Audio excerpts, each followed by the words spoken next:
¿Voy, cierto? ¿Sí? Bien. Bueno, buenas tardes aún no son las 9. Espero, queridos hermanos, que se encuentren bien.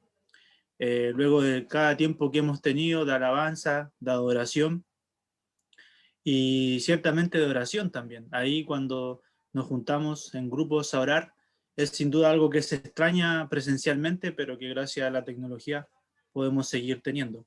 Solamente antes de comenzar el día de hoy el Salmo 51, pedir como motivo de oración, que no alcancé a pedir antes del tiempo de petición, el próximo viernes defiendo la tesis bueno, de mi carrera, así que ahí para que puedan estar orando, es a las 5:30, pero para que puedan estar orando por eso. No habían estado tramitando harto antes porque había que juntar a todos los profes, así que ya el próximo viernes eh, la defendemos con unas compañeras, para que puedan estar orando. Bien, queridos hermanos, vamos a comenzar entonces el día de hoy con, como bien dije, el Salmo 51. ¿Sí? ¿Se ve ahí? Sí. El Salmo 51, bien, es un salmo que sin duda va a marcar, por decirlo de alguna forma, en cada uno de sus versículos eh, lo que es nuestra vida. O sea, es un salmo, como bien dice ahí, para que vaya a la Biblia, el Salmo 51, arrepentimiento, plegaria, pidiendo purificación. Y sin duda es algo que nosotros también buscamos y debiésemos buscar día a día como hijos de Dios. ¿Sí? Ese arrepentimiento genuino, ese arrepentimiento real. Es un salmo de David y sin duda también es un salmo que tiene un trasfondo, ciertamente, y es cuando lo vamos a ir viendo a medida que avancen los versículos, pero sin duda recordar siempre esto. David, aquel que escribió este salmo, es el hombre conforme al corazón de Dios.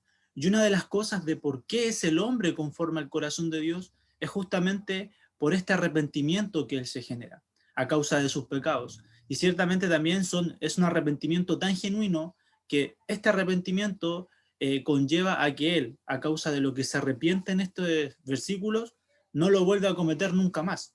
Y es algo que nosotros también debiésemos anhelar, debiésemos desear, ciertamente, cuando confesamos las cosas al Señor, arrepentirnos de forma genuina, arrepentirnos de forma real. Entonces vamos a comenzar orando al Señor y ahí ya vamos con los versículos. Amado Dios y Padre Celestial, te damos tantas gracias por el tiempo que hemos tenido. Un tiempo de alabanza, un tiempo de gratitud, de adoración y de oración. Gracias te damos porque los podemos seguir teniendo aún en medio de esta pandemia. Y algo tan necesario, tan vital para cada hijo de Dios, pero también para la iglesia como es esta reunión de oración. Te damos tantas gracias, Dios amado, y oramos ahora por este tiempo con tu palabra y por este hermoso salmo, mi Dios y Padre Celestial. Oramos a ti en el santo nombre de tu Hijo Jesucristo. Amén. Bien, bueno, le puse ciertamente el título Los dulces perfumes del arrepentimiento. ¿Sí? Alexander McLaren, que era un ministro que existía en Gran Bretaña, que era también teólogo, dijo esto una vez: la alquimia del amor divino puede extraer los dulces perfumes del arrepentimiento y la alabanza de la suciedad del pecado. La alquimia del amor divino, cuando apunta ahí el amor divino, apunta al amor de Dios. ¿Qué puede hacer? Puede extraer los dulces perfumes. ¿De qué? Del arrepentimiento y la alabanza de la suciedad del pecado. ¿Sí? Y justamente es una ilustración que tenemos en este salmo correspondiente a eso. ¿Sí? Una ilustración de esa extracción de ese perfume. ¿Sí? Porque si bien es un salmo que nos apunta a un arrepentimiento, vamos a ver lo maravilloso que es el hecho de que si nos arrepentimos, cómo Dios procede en nuestra vida. Entonces, bueno, como bien explica ahí el encabezado, chiquitito dice el músico principal, Salmo de David, cuando después que se llegó a Betsabé, vino a él Natán el profeta, ¿sí? Entonces fue escrito por David, después de que Natán el profeta, cuando Natán el profeta va, con de nuevo lo descubre su pecado que acaba de cometer, el adulterio con Betsabé, ¿sí? Y no solamente el adulterio con Betsabé, sino que eso también conllevó a que él matara, no con sus propias manos ciertamente, pero que pidiera que se matara a Urías, que era el esposo de Betsabé. Entonces, David estaba totalmente convicto en su pecado. Y es así como empieza el primer versículo, que es el Salmo, o sea, el versículo 1, ¿sí? No están escritos los versículos en el Prezi, pero sí está un extracto de cada versículo. Bien, entonces, leamos el versículo número 1. Dice, ten piedad de mí, oh Dios, conforme a tu misericordia, conforme a la multitud de tus piedades, borra mis rebeliones. ¿Sí? Y como bien usted puede leer ahí, piedad, oh Dios.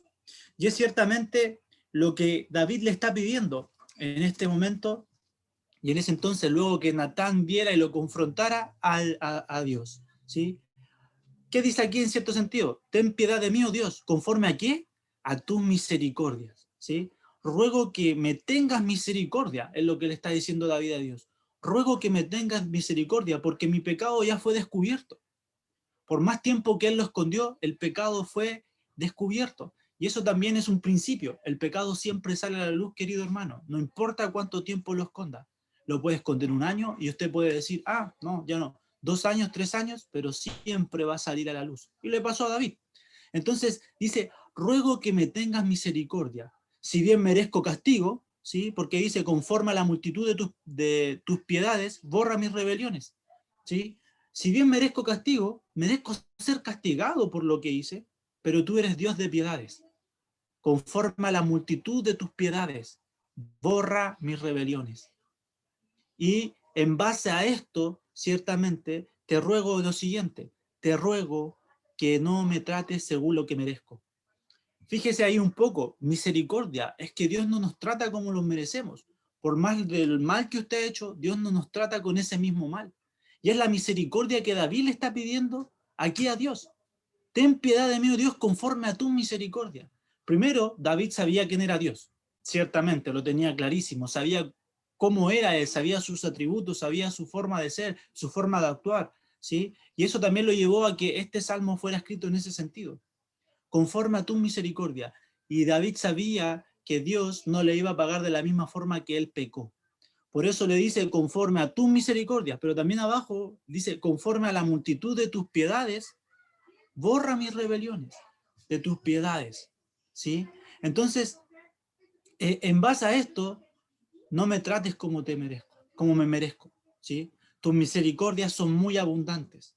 Y por eso me atrevo a pedir que borres mis horribles, ¿sí?, violaciones de la ley, de tu santa ley. Es lo que quiere decir, el parafraseo de este versículo es ese, ¿sí? Conforme a la multitud de tus piedades, borra mis rebeliones, bórralas, ¿sí? Me atrevo ciertamente a pedirte perdón y que borres mis rebeliones, las horribles rebeliones que hice, cómo transgredí tu ley, tu santa ley, pero que tu misericordia, querido Dios, te ruego que tengas misericordia de mí. Querido hermano, cada versículo que usted va a ver de este salmo es un versículo que va a ser tocante a su vida. Es un versículo que el Espíritu Santo va a tener que obrar en su corazón si usted está siendo un oidor atento en este momento. Porque nos vamos a ver ciertamente reflejados en cada versículo, porque somos pecadores igual que David. Quizás usted no cometió adulterio, quizás usted no ha matado a nadie, pero no importa el pecado que haya cometido. Recuerda que Dios el pecado lo considera pecado. Y es hermoso ver que en medio de este versículo, estos capítulos, este capítulo y estos versículos, refleja un corazón que nosotros también tenemos que ir al momento de pedir perdón, de confesar nuestros pecados y pedir purificación. Que Dios tenga piedad, que Dios tenga misericordia. Es abundante misericordia por todo lo que hemos desobedecido, por todo lo que hemos transgredido su santa ley. Entonces, comienza pidiendo piedad, ¿sí? Si bien el ejemplo no es de igual forma como una persona que le están pegando y dice, por favor, ten piedad de mí, no me pegues más, sabemos que con Dios no es de esta forma.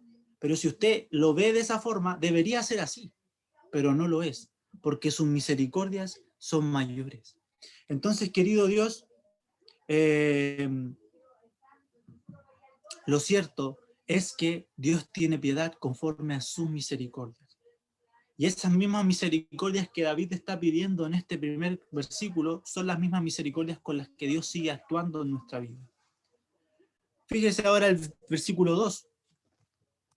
Dice,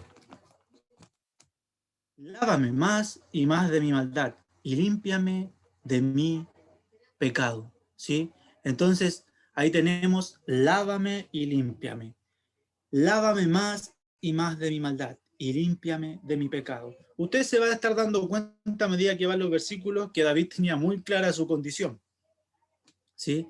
La tenía muy clara. Y esa claridad ciertamente también lleva algo. Esa claridad lo va a llevar a tener conciencia de cómo usted debe arrepentirse. De repente nos arrepentimos solo por un hecho de que sabemos que tenemos que hacerlo, pero cuando nos damos cuenta realmente, ¿sí?, del pecado que hemos cometido, hacia quién hemos transgredido, cambia totalmente en mi forma, nuestra forma de ver el pecado. Lávame, ¿sí? Lávame más y más de mi maldad. Fíjese que no dice lávame y límpiame, no.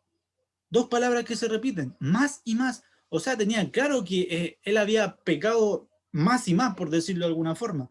Por eso, en su condición dice, lávame más y más de mi maldad y límpiame de mi pecado. En cierto sentido dice, lávame completamente de todas las veces que me he apartado de tu sendero, que he transgredido tu ley, que te he desobedecido, que he sido un oidor, pero no un hacedor, sino que simplemente he desechado tu consejo, he desechado tu sendero. Lávame de eso, pero también límpiame. ¿De qué? Límpiame de los caminos, ¿sí? Límpiame de esos caminos, ¿sí?, de los cuales he andado en base a mis concupiscencias, en base a mi error. Caminos que ciertamente son asombrosos, pero que ese asombro no tiene mucha duración, sino que uno se da cuenta cuando realmente cae. Pero es un camino que es en un andar erróneo. Por eso aquí dice, lávame más y más de mi maldad, ¿sí? Y límpiame de mi pecado. Cuando uno anda en maldad es porque está lejos del sendero de Dios, lejos de los caminos de Dios. Y David ya lo tenía claro, ¿sí? Porque cuando Natán vino, no fue de un día para otro, no fue a la semana siguiente, querido hermano, no fue al mes siguiente. Pasaron meses antes que David fuera confrontado por Natán y él directamente dijera, debo confesar mi pecado. Versículo 3, porque yo reconozco mis rebeliones y mi pecado está siempre delante de mí. Fíjese ahí, y mi pecado está siempre delante de mí. Reconozco mi pecado. Como le dije al principio, David tenía una claridad, reconoce su pecado, y eso es vital al momento de confesar, de arrepentirnos. Reconozco mi pecado, ¿sí? Reconozco mis rebeliones, y mi pecado está siempre delante de mí. Y esa es una de las cosas que le hace entender. Fíjese que dice, mi pecado está siempre delante de mí, porque él no había confesado su pecado, no veía el perdón de Dios y el pecado, ese pecado que él hizo, estaba delante de él, constantemente en su mente apareciendo, lo hice, pero en su dureza, en su corazón, no quiso confesar el pecado. Y dice ahí, oh Dios mío, ¿sí? Públicamente reconozco que he quebrantado tu ley, que he quebrantado tus palabras, porque yo reconozco mis rebeliones, públicamente las reconozco, ¿sí? Mi pecado fue público, y así también lo hago cuando me arrepiento. La culpa de mi pecado, dice ahí, en cierto sentido, me acosa, me persigue día y noche cuando dice, está siempre delante de mí. Me persigue, me acosa día y noche, y ya no lo puedo soportar más. Si usted un poco se pone a pensar en su vida, eso nos ha pasado. Cuando no queremos confesar el pecado y pasan quizás días, semanas, y el pecado está ahí. La culpa del pecado está ahí. Lo acosa, lo persigue día y noche y no lo puede soportar más. Pero aún así quizás no va al Señor. Pero lo reconoce la rebelión que él cometió y reconoce también que el pecado está delante de él. Ahora es importantísimo, querido hermano, si se fija en los 3 versículos que hemos visto, la importancia de la condición, de reconocer Y no solamente confesar por confesar, sino que pensar, meditar, reflexionar. ¿A qué punto yo he pecado y contra quién he pecado? Eso fue lo que definió esta confesión. ¿Contra quién él pecó? Contra Dios, contra el santo Dios. Y eso es lo que determina esta hermosa confesión. Cuando nosotros se nos olvida que ese Dios es santo, santo, santo, nuestra confesión es simplemente un pasaje, algo pasajero, porque quiero en mi conciencia tenerla limpia.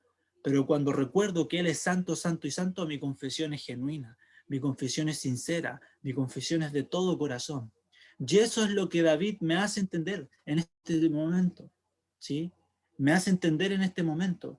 Si bien no he nombrado la palabra santo, uno entiende cuando dice ciertamente que se ha apartado de su camino, que haya apartado del camino de Dios, que no lo ha confesado, ¿sí? Y eso es lo que determina a lo que va el versículo 4, contra ti solo he pecado y he hecho lo malo delante de tus ojos, para que seas reconocido justo en tu palabra y he tenido por puro en tu juicio. Entonces ahí el versículo 4, contra ti he pecado, ¿sí? Eso es lo que dice ahí, contra ti, solo he pecado. Lo que le estaba diciendo, reconoce a quién le ha pecado, ¿sí? Ve claramente que ha sido contra Dios, contra él solo ha pecado, ¿sí? Y dice ahí, contra ti, he hecho lo malo delante de tus ojos. ¿Qué era lo malo? Pecó contra Bexabé. La vio, ¿cierto? Y ciertamente le llegó a ella, ¿sí? Hizo adulterio. ¿Y qué hizo contra su fiel esposo Urias? Lo mató directamente, siendo no una persona desconocida. Urias era parte de su batallón, ciertamente, ¿sí? Y era una persona fiel a David, pero aún así no le importó. Y ahí le dice, perdóname Dios por mi traición, ¿sí? Perdóname Dios porque con esta traición a este general, ¿sí? Que era un general, como le decía, valiente. Pero ¿qué dice? Reconozco mi pecado, que es lo primero. ¿Y contra quién? Contra Dios.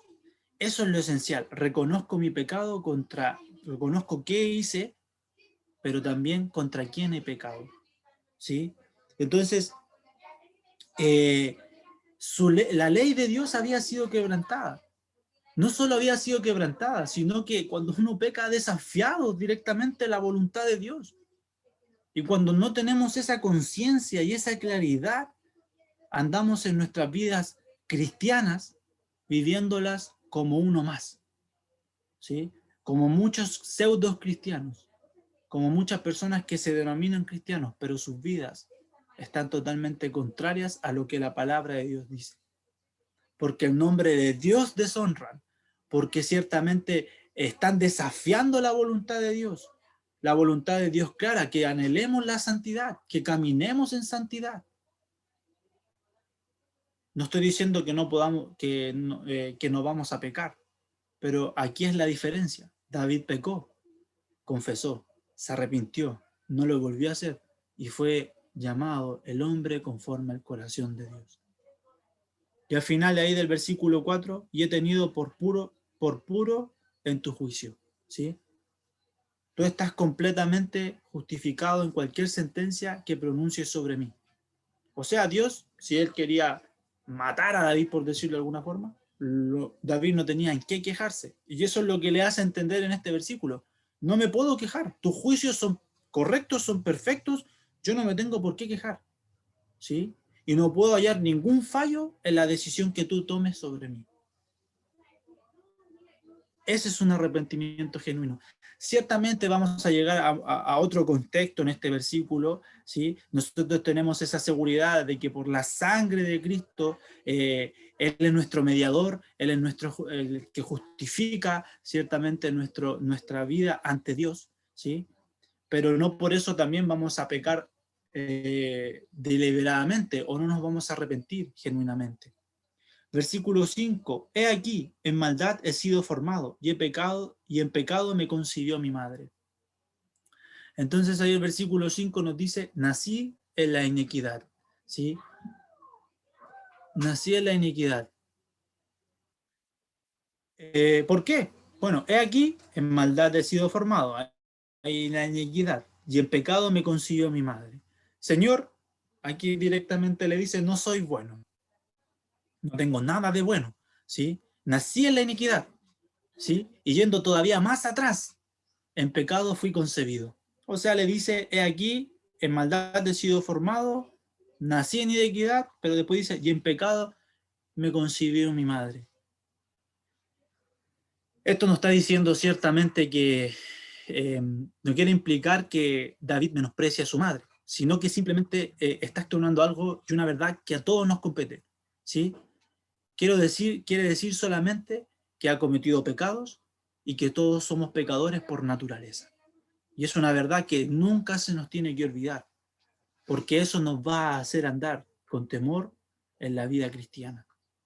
Si yo sé que tengo la conciencia de que mi naturaleza es pecaminosa, de que siempre mi naturaleza va a buscar, ¿sí?, lo que está contrario a Dios, lo que está ciertamente desafiando la voluntad de Dios, eh, voy a tener esa conciencia de no acercarme, de no buscar justamente lo que pasa cuando nos acercamos a las concupiscencias de nuestra carne, a pecar, ¿sí? Porque las concupiscencias dan a luz justamente al pecado. Entonces, lo que aquí está diciendo nuevamente está reconociendo. No solo reconoce en los versículos anteriores el pecado, no solo reconoce anteriormente que ha pecado contra el Dios Santo, no solo reconoce que ciertamente ha desafiado la voluntad de Dios, ha quebrantado la ley de Dios, no solamente reconoce que ha deshonrado a Dios, sino que también reconoce que su naturaleza es pecaminosa, ¿sí?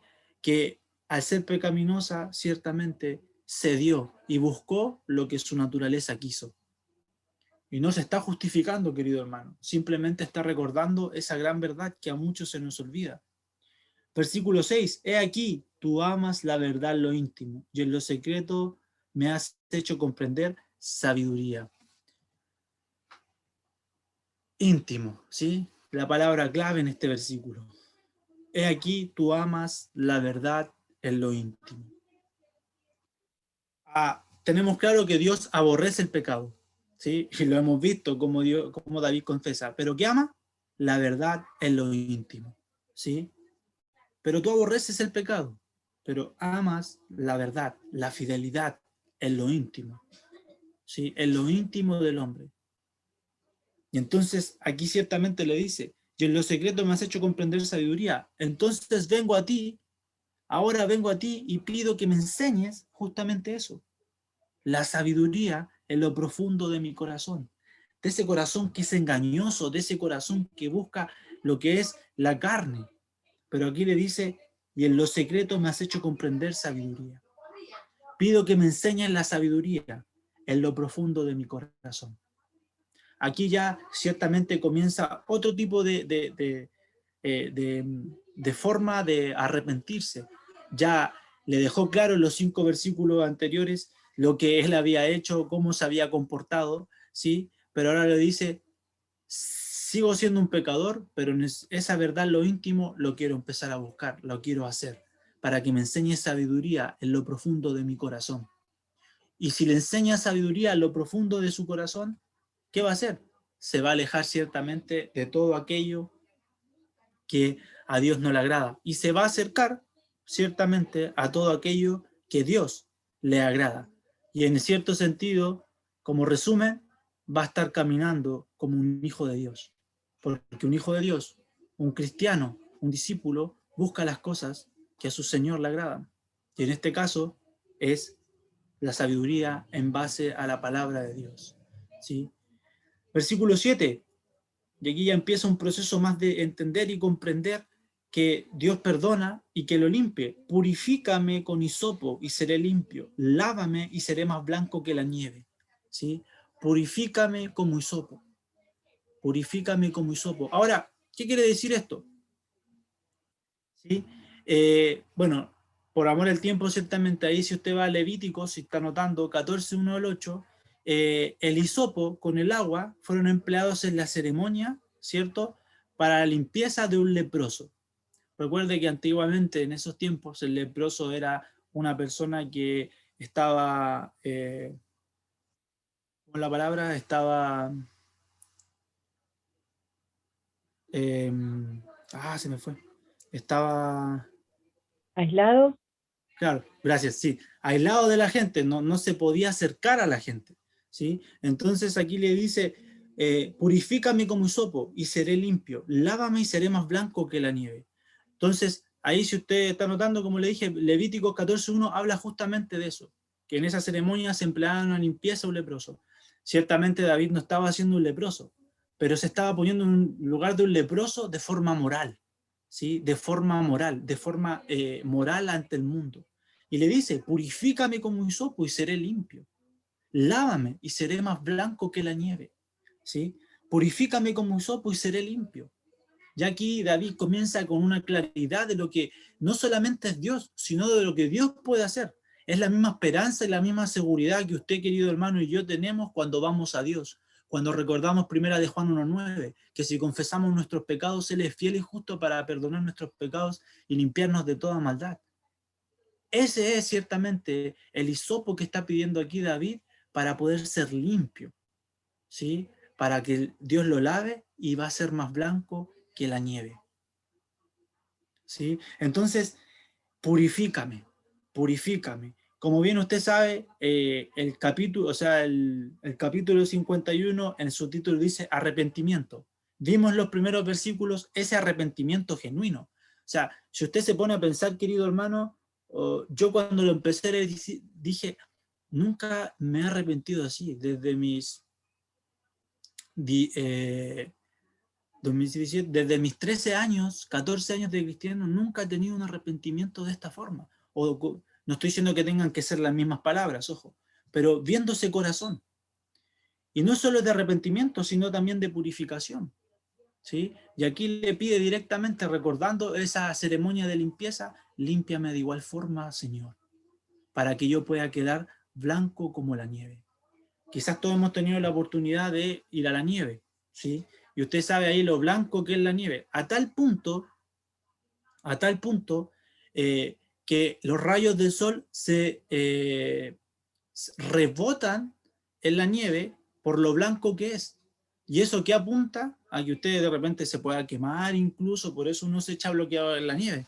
Pero a ese punto de blanco es lo que apunta la nieve. Por eso aquí lo pone como ejemplo. Y seré más blanco que la nieve. O sea, estaré limpio, purificado. ¿Sí?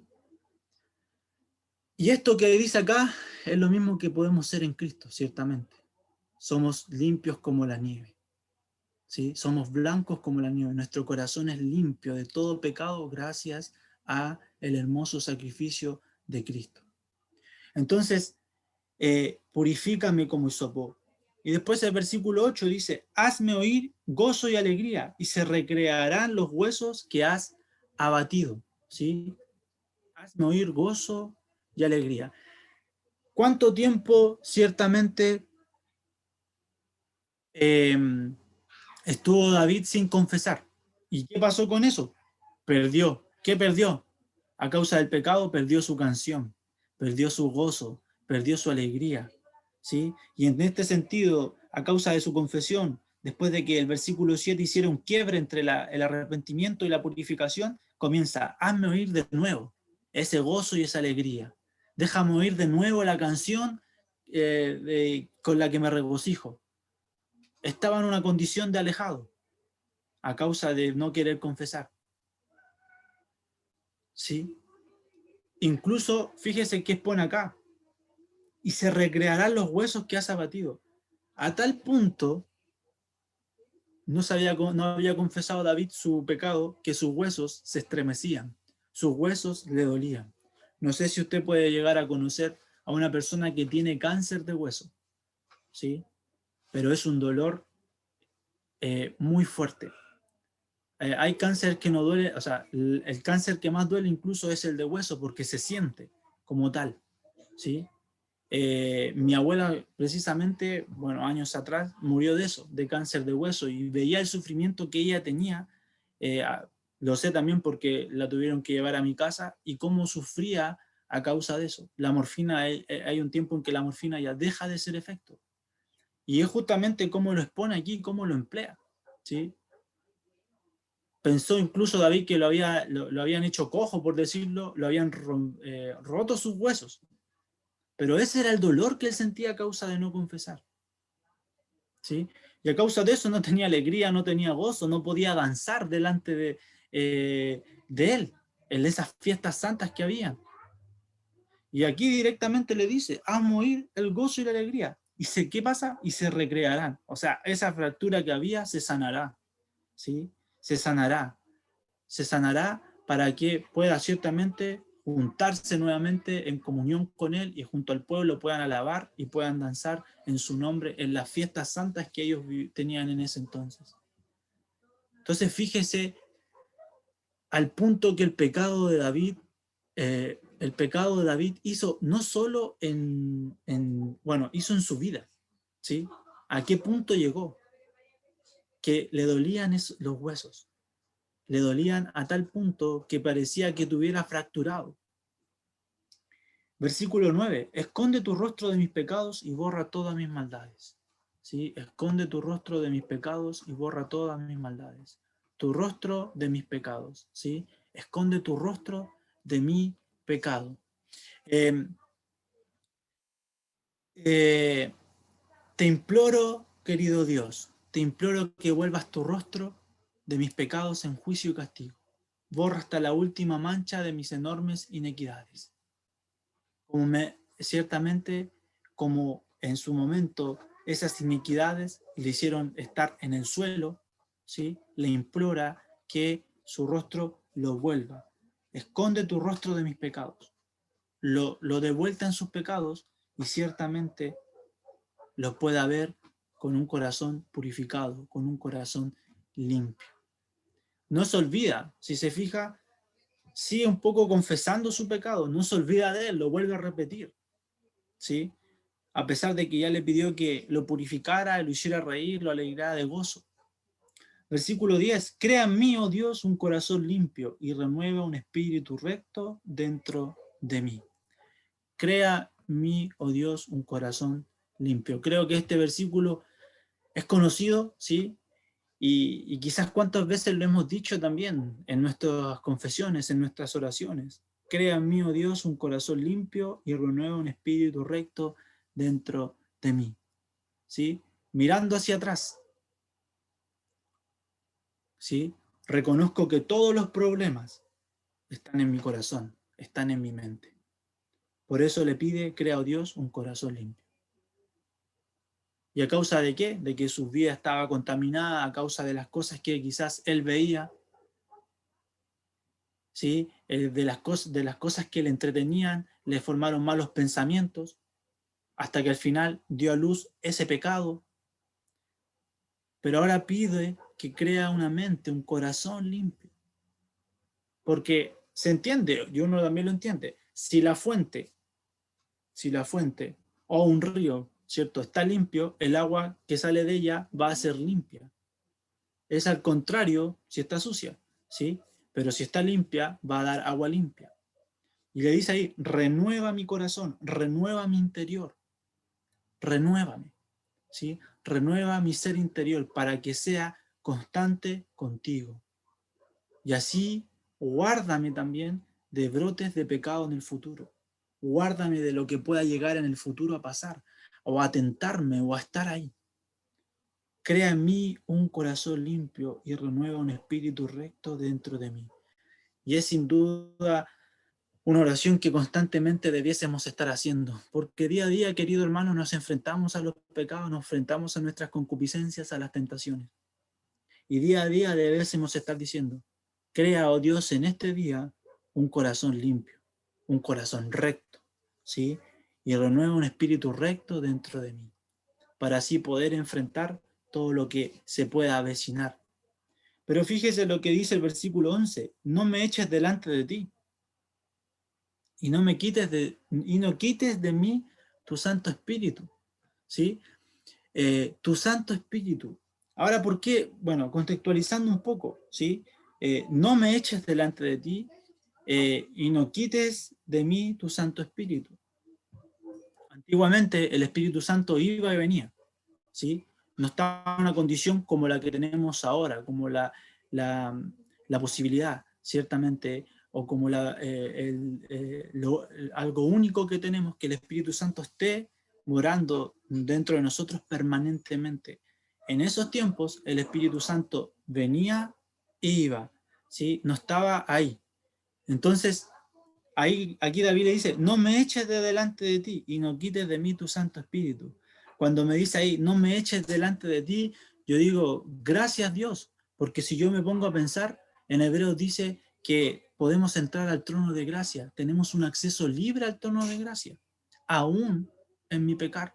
Entonces, ciertamente David lo dice de esta forma, no me eches delante de ti. Pero a pesar de que tenemos el privilegio de entrar al trono de gracia, muy pocas veces lo hacemos. No solo para confesión, querido hermano, en general. Y no quites de mí tu Santo Espíritu. Por eso ahí le dice, no quites de mí tu Santo Espíritu. ¿Sí? Como decía antes, él había perdido su canción, ¿sí? Su alma no estaba con gozo, ¿sí?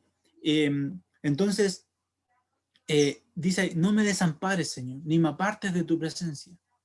No puedo soportar el pensamiento de estar lejos de ti. No me eches delante de ti. ¿Usted alguna vez se ha imaginado o ha pensado si estuviera lejos del Señor, cómo sería su vida? Ciertamente, si nos podemos a pensar, cuánto desearíamos y anhelaríamos esta forma de orar. No me eches delante de ti. Porque sin duda andaríamos en cualquier parte, haciendo cualquier cosa. Y por supuesto, no teniendo la esperanza de la vida eterna. Pero dice, no quites de mí tu Santo Espíritu, cosa que no puede pasar hoy. Lo que sí puede pasar en su vida, querido hermano, no es que el Espíritu Santo se vaya de usted, sino que se apague en usted, que esté ahí apagado a causa de su pecado. Pero en cierto sentido es eso, ¿sí? En esta edad en la que vivo, porque el contexto es, si tú quitas tu Santo Espíritu de aquellas personas que caminan en desobediencia, lo hiciste con Saúl, si usted iba a 1 Samuel 16:4. ¿Y qué hace ahí David? Y tiembla al pensar en las consecuencias. Por favor, Señor, líbrame de ese destino. Bueno, también tenemos la historia de... ¿por qué se me olvida la historia de Sansón? Cuando el espíritu venía sobre Sansón, pero después se iba a causa de su pecar, ¿sí? Entonces, David, ¿qué dice? No quiero sufrir eso. No quiero que tu Santo Espíritu esté lejos de mí. Recuerde que estando lejos del Espíritu Santo o nuestro Espíritu Santo apagado, nos vamos a encaminar de pecado tras pecado. Y ciertamente vamos a andar caminando en una vida que a Dios no le agrada. Versículo 12. Vuélveme el gozo de tu salvación y espíritu noble me sustente. ¿Sí? El gozo de tu salvación. El gozo de tu salvación. Ahora, querido hermano, ese gozo, ¿usted recuerda la primera vez que, bueno, le predicaron el Evangelio y recibió a Cristo? Y recibió a Cristo, ese gozo de salvación es único. Si tuviéramos ese gozo permanentemente, lo recordamos permanentemente, sin duda nuestro caminar, nuestra visión de Dios sería día a día algo totalmente distinto. Nuestra visión de los problemas, de las pruebas, de las circunstancias difíciles. Pero acá le dice, vuélveme el gozo de tu salvación y espíritu noble me sustente. ¿Sí? Ahora que me estoy arrepintiendo, que me he acercado al arrepentimiento, a la confesión y apartándome, te ruego que esas cuerdas que estaban rotas las puedas unir para que mi corazón vibre de nuevo. No solamente pido que me restaures del gozo de tu salvación, sino que también me sustentes por tu espíritu generoso. Ojo, que acá no está diciendo que la salvación está perdida en lo absoluto, no está hablando de eso, para que no lo piense, ¿sí? Está simplemente diciendo que ese gozo de salvación, que le recuerde, es como cuando usted, el ejemplo que le di, cuando usted recuerda ese día que Dios le salvó, es un gozo. No estamos hablando de una pérdida de salvación. Entonces, Deseo que tu espíritu ciertamente obre en mí para que yo esté dispuesto ¿a qué? A obedecerte, a agradarte en todo. Entonces seré mantenido en las sendas de justicia. Vuelve el gozo de tu salvación y espíritu noble me sustente. ¿Me sustente para qué? Para andar ciertamente agradándote en todo y obedeciéndote en todo. El gozo de tu salvación. Yo siempre, bueno, en mi mente siempre he pensado que si como hijos de Dios, nuestro primer pensamiento al momento de comenzar nuestro día es esa hermosa salvación, nuestro día va a determinar algo totalmente distinto. Haga el ensayo. Recuerde cada día el día que Dios lo salvó. Y sin duda, eso lo va a llevar constantemente a comenzar el día con la palabra de Dios. Somos fáciles para olvidar, querido hermano. Anótelo en un cuaderno, pero haga el ejercicio. Y sin duda, su semana o su día va a ser distinto. Recuerde ese gozo de su salvación. David por eso se lo estaba pidiendo, porque sabía que era algo esencial. Ya estamos terminando. Versículo 13, ¿sí? Entonces enseñaré a los transgresores tus caminos, y los pecadores se convertirán a ti. Entonces enseñaré a los transgresores su camino, ¿sí? Enseñar tus caminos. Fíjese, lo que va a hacer aquí David. Entonces enseñaré a los transgresores tus caminos, y los pecadores se convertirán a ti. Después de todo lo que él estaba viviendo, después de la confesión del pecado y cómo Dios lo iba a restaurar, ya tenía una confianza, una seguridad que eso iba a pasar, de que Dios lo iba a restaurar, lo iba a levantar, ciertamente. ¿Qué iba a pasar? En consecuencia del perdón que Dios le iba a dar, ¿qué iba a hacer? Iba a testificar a los transgresores el camino de Dios. Le iba a enseñar sus caminos, el perdón, la paz. ¿Sí? Cuando escuchen lo que tú has hecho para mí, querrán volverse a tu lado. Está confesando. Y fíjese, querido hermano, si las personas que están a su alrededor escucharan lo que Dios ha hecho en su vida, lo más probable, sin dudarlo, se van a querer volver a Dios. Porque Dios lo que ha hecho en su vida, si usted lo empieza a enumerar, no va a poder. Y es lo que dice David. Entonces enseñaré a los transgresores tus caminos y los pecadores se convertirán a ti. Sin duda, sin dudarlo. Versículo 14. Si me libras, ¿sí? Fíjese ahí, líbrame de homicidios, oh Dios, Dios de mi salvación. Cantará mi lengua tu justicia. Líbrame de homicidios, oh Dios, Dios de mi salvación. Cantará mi lengua tu justicia. Entonces, también, si me libras de la culpa del homicidio, recuerde ahí que también fue un homicida, oh Dios, todo el mundo dirá que mi testimonio de tu salvación. La culpa de la sangre de Urías pesa sobre él, pero Dios de mi salvación, borra mis pecados y te alabaré por siempre. Líbrame de homicidios, que no le vuelva a pasar lo que hizo con Urías. Oh Dios, Dios de mi salvación, cantará mi lengua tu justicia. Nuevamente ahí hablando un poco lo que dice el versículo 13. Su lengua va a hablar de lo que Dios hizo a él. Versículo 15. Señor, abre mis labios y publicará mi boca tu alabanza. Abre mis labios y publicará mi boca tu alabanza. Mis labios. Mis labios fueron sellados a causa de mi pecado. Cuando usted está en pecado, muchas veces no quiere hablar de Dios. Ni siquiera quiere hablar con Dios y no quiere que Dios la hable. Pero ¿qué hace aquí? Ábrelos. ¿Con qué? Con tu perdón. Y dedicaré mi boca ¿a qué? Y publicará mi boca tu alabanza. ¿Sí? A hablar y cantar tu alabanza. Fíjese que ya aquí vamos en un proceso de lo que David sabía, lo que el perdón de Dios iba a hacer en la vida de él. Versículo 16-17, porque no quieres sacrificio que yo lo daría, no quieres holocausto. Los sacrificios de Dios son el espíritu quebrantado, el corazón contrito y humillado no desprecias tú, oh Dios. ¿Sí? Entonces, el corazón quebrantado. Señor, no dependo de ritos ni de ceremonias para el perdón. Sé que tú no eres ritualista, directamente le está diciendo ahí.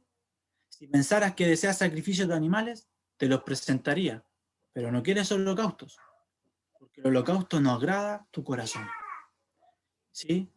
Ciertamente es verdad que Dios instauró los sacrificios y las ofrendas, ¿sí? Pero nunca han sido su representación ideal de lo que Él quiere. Recuerde que después de que el Cordero Pascual se sacrificaba año tras año, aquello se terminó gracias al Cordero inmolado en la cruz. Y de ahí adelante no existió más sacrificio, ¿sí? Porque ese era el sacrificio perfecto que Él quería. Entonces no era un ideal. Entonces, así vengo a ti con el corazón quebrantado. ¿Cuál es el corazón quebrantado? O sea, el corazón quebrantado es el sacrificio que tú quieres. No despreciarás este corazón quebrantado y contrito que te traigo. Ese es el sacrificio, Dios, que a Dios le agrada. Queridos hermanos, que a Dios le agrada. El corazón quebrantado. Y un corazón quebrantado usted lo puede ver acá. Reconoce su condición, no se olvida quién es Dios, reconoce quién es Dios, no se olvida de sus leyes, ¿sí? Y ciertamente no se olvida de sobrar para darlo a conocer. Versículo 18. Haz bien con tu benevolencia a Sión, edifica los muros de Jerusalén. Bueno, no solamente afectó el pecado a David, sino también a lo que estaba a su alrededor. Recuerde que David era más ni más ni menos rey, entonces afectó su alrededor. Entonces, ¿qué pide ahora? Ahora, Señor, deseo y te ruego por tu querido pueblo. Además de rogar por mí mismo, como lo vimos, que le trajera benevolencia y paz y cosas buenas, aquí dice, vuelve a edificar los muros de Jerusalén. ¿Sí? Mis pecados indudablemente han pedido el progreso de tu obra. A causa de su pecado, la obra había sido menguada. Y eso también es un principio. Cuando uno peca, muchas veces piensa que el pecado va a afectar a uno nomás, pero ciertamente no es así. También afectan a los que están a nuestro alrededor. Y es lo que David entiende. Por eso también pide por Jerusalén, para que la obra pueda avanzar sin parar. Y por último, versículo 19. Te agradarán nuestros sacrificios, ¿sí? Entonces te agradarán los sacrificios de justicia, el holocausto, ofrenda de todo quemada, entonces ofrecerán becerros sobre tu altar. Cuando todos nosotros, ¿sí? Andemos en comunión contigo, confesando y apartándonos de nuestros pecados, entonces te agradarán nuestros sacrificios de justicia. Las ofrendas que proceden ciertamente con devoción van a alegrar tu corazón, ¿sí? Esa alabanza de Dios de perdón que absuelve de iniquidad es cuando también nosotros presentamos nuestras vidas como sacrificio vivo, ¿sí? A Dios no le agradan los holocaustos en ese entonces. En este entonces tampoco, porque ciertamente somos justificados por la sangre de Cristo. Pero también podemos ser sacrificios. ¿Sí? Ahí dice, entonces te agradarán los sacrificios de justicia. Dios se agrada cuando andamos en justicia, querido hermano. Y como dice Romanos 12:1, ciertamente que somos sacrificios vivos, santos, agradables a Dios, porque es vuestro culto racional. Entonces, ciertamente no solo estos 19 versículos nos enseñan esta verdad, ¿sí? Esta confesión, que realmente a nuestro corazón debe fluir como un perfume cuando vamos a orar a Dios. Oramos. Amado Dios y Padre Celestial, te damos gracias por este tiempo, te damos gracias por estos versículos, porque sin duda tienen que ser de ejemplo, un instrumento en nuestras manos también, para poder llevar un corazón real y genuino al momento de arrepentirnos. Pecamos cada día, transgredimos la ley día a día, olvidamos a ese Dios santo día a día. Por eso ayúdanos a tener un corazón de arrepentimiento y de purificación como David lo tuvo en estos versículos. Oramos a ti para que nos ayudes. En tu santo nombre, Señor Jesucristo. Amén.